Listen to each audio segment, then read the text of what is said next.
My wife and I were sitting in the doctor's office. The doctor looked at my wife, then looked at me. Finally, he smiled and said, "Sir, could you wait outside for a few minutes?" I froze. Outside? Yes. My wife looked just as confused. I slowly walked into the hallway. The door closed behind me. 5 minutes passed. Then 10. Now my imagination was running wild. Was something wrong? Were they hiding bad news? Did the doctor find something serious? Finally, the door opened. The doctor smiled. "You can come back in now." I sat down. My wife was trying very hard not to laugh. That made me even more nervous. The doctor folded his hands. "Sir, I have one question." I nodded. "Anything." He smiled. "When was the last time you surprised your wife?" I blinked. "What?" he asked again. "When was the last time you bought flowers?" Without being reminded, I looked at my wife. She suddenly became very interested in the floor. The doctor continued. "When was the last time you planned a date?" I sighed. "It's been a while." He nodded. "I thought so." Then he handed me a prescription. I looked at it.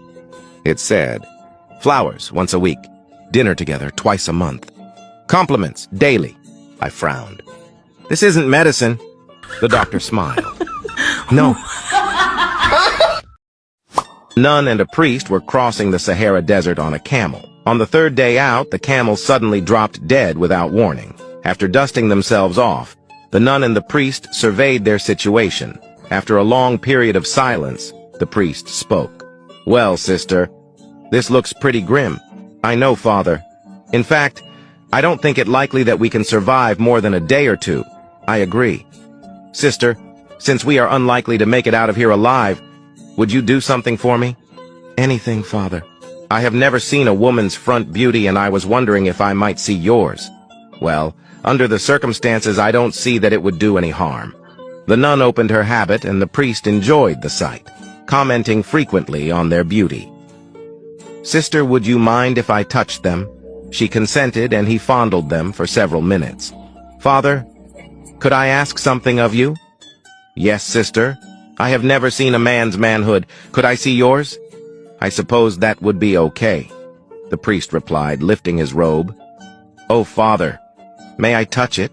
This time the priest consented, and after a few minutes of fondling, he was sporting his all-manhood on the hand. "Sister, you know that if I insert my manhood in the right place, it can give life. Is that true, Father?" "Yes, it is, sister." "Then why don't you stick it up that camel's ass and let's get the hell out of here."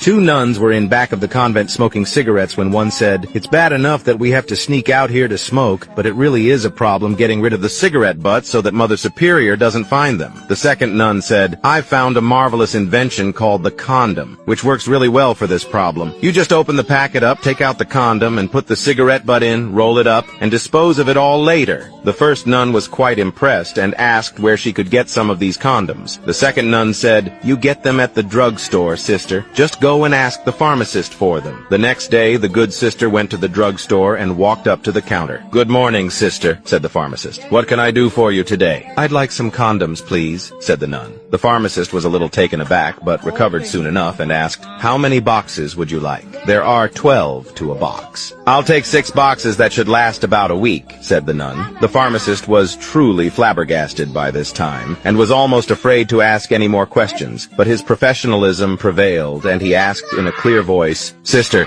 what size condoms would you like? We have large, extra large, and big liar size." The sister thought for a minute and finally said, "I'm not certain. Perhaps you could recommend a good size for a camel?" An older guy walked into the DMV to renew his driver's license. The lady behind the counter smiled and said, "Good morning, sir. Just need to ask you a few questions." He nodded. "Sure, hit me." She asked, "Do you still wear glasses while driving?" He said, "Only when my wife is in the passenger seat." The lady laughed. "Why's that?" He said, "Because she sees things I don't." She smiled and kept going. "Any medical conditions we should know about?" He said, "Yeah, I have selective hearing." She looked up. "Selective hearing?" He nodded. "Yep, I can hear my buddies say, 'Let's grab a burger,' from across a parking lot. But somehow, I never hear my wife say, 'I'll take the trash out.' The people waiting nearby started chuckling. The clerk said, "Sir, I don't think that's a medical condition." He grinned. "Maybe not. But it's kept me married for 42 years. She shook her head and continued. "Have you had any accidents recently?" He thought for a second. "Nope." "Any close calls?" He sighed. "Just every time my wife says, 'Turn here,' after I've already passed the turn." More people in line started laughing. The clerk said, "So, who usually gives directions?" He answered, "My GPS." She smiled. "Then why do you miss the turns?" He leaned in and whispered, "Because the GPS says in 500 feet, turn right. My wife says, you should have turned back then."